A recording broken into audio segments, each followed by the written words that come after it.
As always, this year's statistical review contains lots of facts and figures and numbers. The biggest headline is another year of relatively weak growth in global energy consumption. It grew by around 1%. That's the third consecutive year where we've had growth of 1% or so, which is roughly half the rate we've seen over the previous 10 years. Second, almost all of that growth coming from fast-growing developing economies, China and India accounting for almost half of that growth. And third, a continuing shift in the fuel mix, another year of strong growth in renewable energy led by wind and exceptionally strong growth in solar energy. And on the other side, another year of declining coal consumption, with the share of coal in primary energy falling to its lowest level seen since around 2004. So there are two big forces affecting global energy markets last year. First, a continuing adjustment, short-run cyclical adjustments in energy markets, particularly within the oil market, was continuing to adjust to this period of excess supply. And at the same time, there's this growing gravitational pull from the longer-run energy transition which is taking place at the moment, a shift to slower growth in energy consumption, a shift in the pattern of demand away from traditional centres towards fast-growing developing economies, particularly China and India, and a shift towards cleaner, lower carbon fuels, strong growth in renewable energy, and further declines in coal consumption.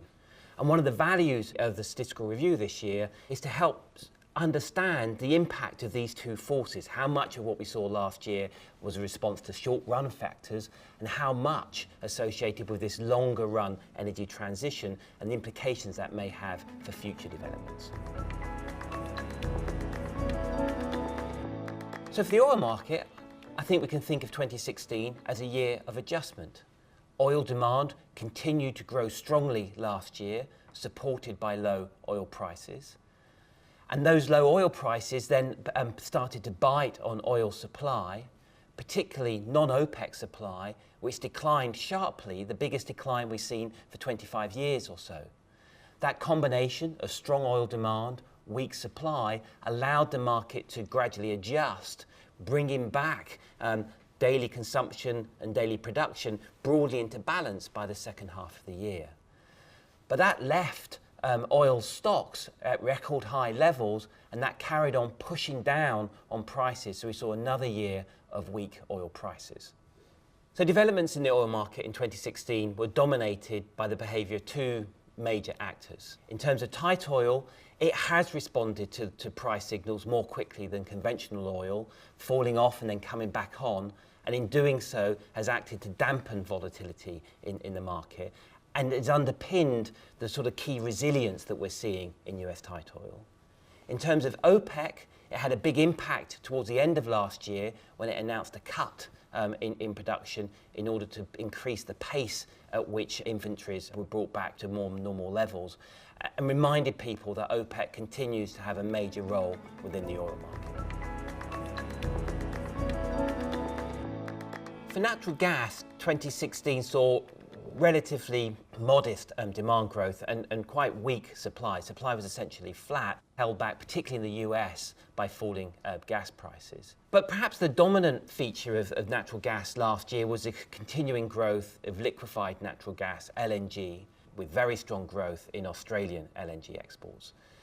And as we see LNG continue to grow over the next few years, this is likely to fundamentally change the nature of global gas markets, causing us to move towards a more integrated gas market.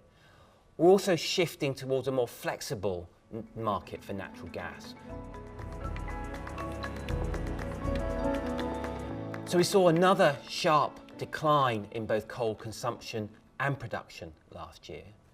Some of that can be traced back to the very significant policy measures that were introduced in China last year as it took steps to reduce the levels of excess capacity within its domestic market, but those impacts then spilled out into the rest of the world. But some of it also reflects this longer run trends we see across the world moving away from coal towards cleaner, lower carbon fuels.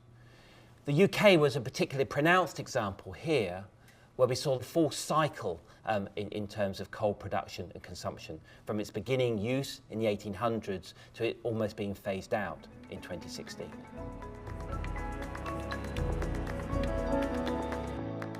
We use this year's statistical review to shine a light on the power sector, since this is at the cutting edge of the energy transition.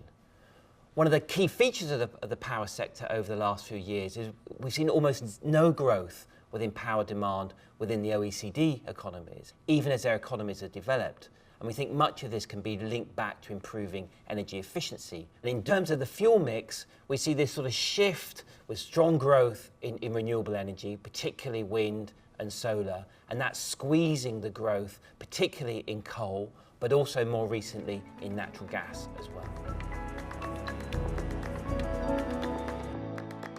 So in terms of carbon emissions last year, there was more good news.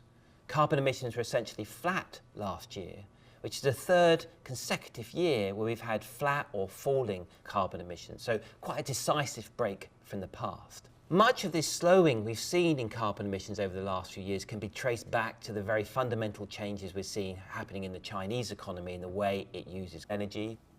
And so a big question this poses is how much of this change reflects a decisive break from the past and how much reflects more short-term cyclical factors which may unwind over the next few years.